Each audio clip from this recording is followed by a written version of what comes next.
Occhi rivolti al cielo pensando alla strada statale 51 di Alemagna.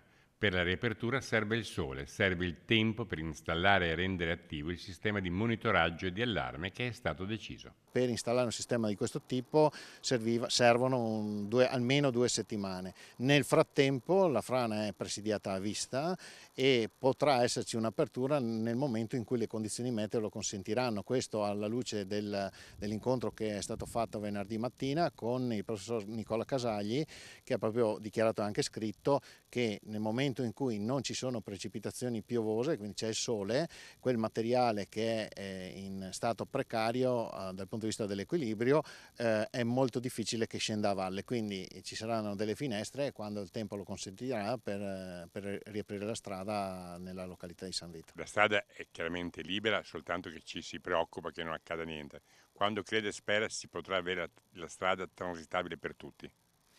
La strada transitabile per tutti, rimaniamo a quello che era stato detto giovedì mattina, e cioè tra una quindicina di giorni. Però nel frattempo la strada sarà transitabile a tutti solo in determinate finestre quando il tempo lo consentirà, perché la frana è controllata a vista.